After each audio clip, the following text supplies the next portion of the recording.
Again, welcome to Statistics course. In these lectures, we're going to cover the steps or the process of analyzing graphs. So every graph should be properly labeled with an appropriate title that tells you what type of information is being displayed. Also, if the graph has a horizontal and vertical axis, this should also be labeled.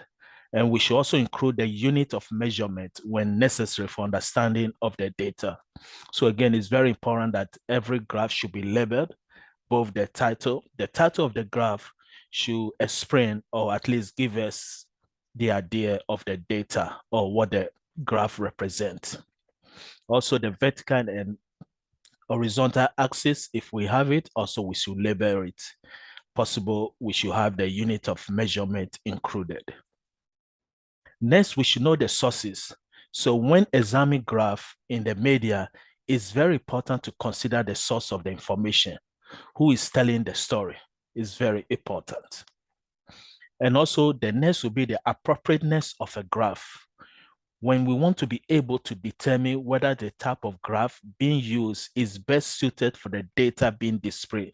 So we should consider, for example, different types of graphs such as pie chart, scatter plot, bar graphs, and line graph, etc. So again, appropriateness of the graph is very important. It depends on the type of data. Now, if we have a data and we want to know the relationship between two variables, in this case, we can use a scatter plot or line graph. Now, if you want to know the frequency or the tally of a specific data, which is, example, we can use a histogram, bar graphs. Also, pie chart can give us a percentage of different category of data. So the appropriateness of the graph is very important.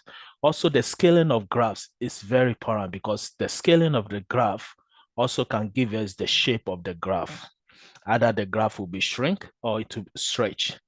So another important feature to keep in mind when analyzing graph is whether the graph is scaled appropriately. Whether you stretch or you shrink the scale on the X or Y axis. The shape of the graph can change dramatically based on the scaling. So we should make sure, again, we scale it very, very appropriate. Next, also the data transformation. It's very useful to transform the data by replacing a variable in a data set by a function of what variable so that the distribution is easier to work with or interpret. Example, in a data mining or data analysis, we have something called data preparation, whereby we can do data transformation, like normalizing the data. Example, if I have a values, one variable value is 200, another variable value is 1 million. Now, the difference between 200 and 1 million is very big, that even if we plot this value, we can't see much difference. The million will take most of the shape of the data, the graph. Now, a very good example, I have a data set. We have 10, 100, 1,000, 1 million. I can normalize this data using the log normalization. In this case, for example, I can take the log base 10. Now, log base 10 of 10 will be 1. Log base 10 of 1 million will be 6. So we can see the difference.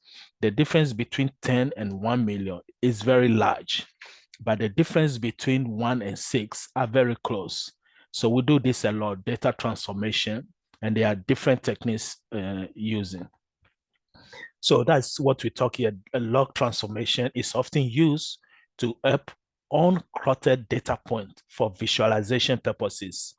So when the data is tightly grouped together, it can be hard to visualize and make inferences about individual data points. So log transformation, numerically, we can stretch the portion of the axis closer to the zero, and also can compress the portion of the axis furthest from the zero. This allows us to better visualization each individual point while also maintaining the underlying relationship between the variable being graph. So this example of a price of Amazon stock since IPO. Now, the same data here, price of Amazon stock since IPO log transformation. Now, based on how the data values were presented, and the horizontal is okay because it's yearly. So we can see 1997 to 2017, 1997 to 2000, the date, that's fine. But when we look at the vertical axis, this is price per share, US dollars. From zero, we move to 200, 400, 600, up to 1,200. So we can see the shape. Now we change the value from 1 to 10,000. So we can see the difference. So this is again log transformation concept. Also, misleading graphs. This is a very big issue with graph analysis. We always have to make sure there's no misleading information or how the graph is representing the data. So an issue related to scaling that is often used to mislead readers is to start vertical scale at some value other than zero. Especially politicians can scale a graph in a way that it may look like since they came to power, unemployment is going down. We can change the scaling whereby it will look like unemployment is going up.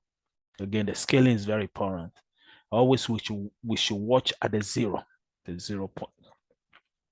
So that will be the conclusion of these lectures. Again, these lectures cover the concept of analyzing a graph. So as we said earlier, the source of the graph, scaling of the graph, transformation of data, etc. All these can change the effect of the graph. Also, the title of the graph is important because by looking at the title, it should tell us what the data is about or the graph is trying to teach us. If it has the axis, vertical and horizontal, we should also label it very well. Again, thank you for the lectures.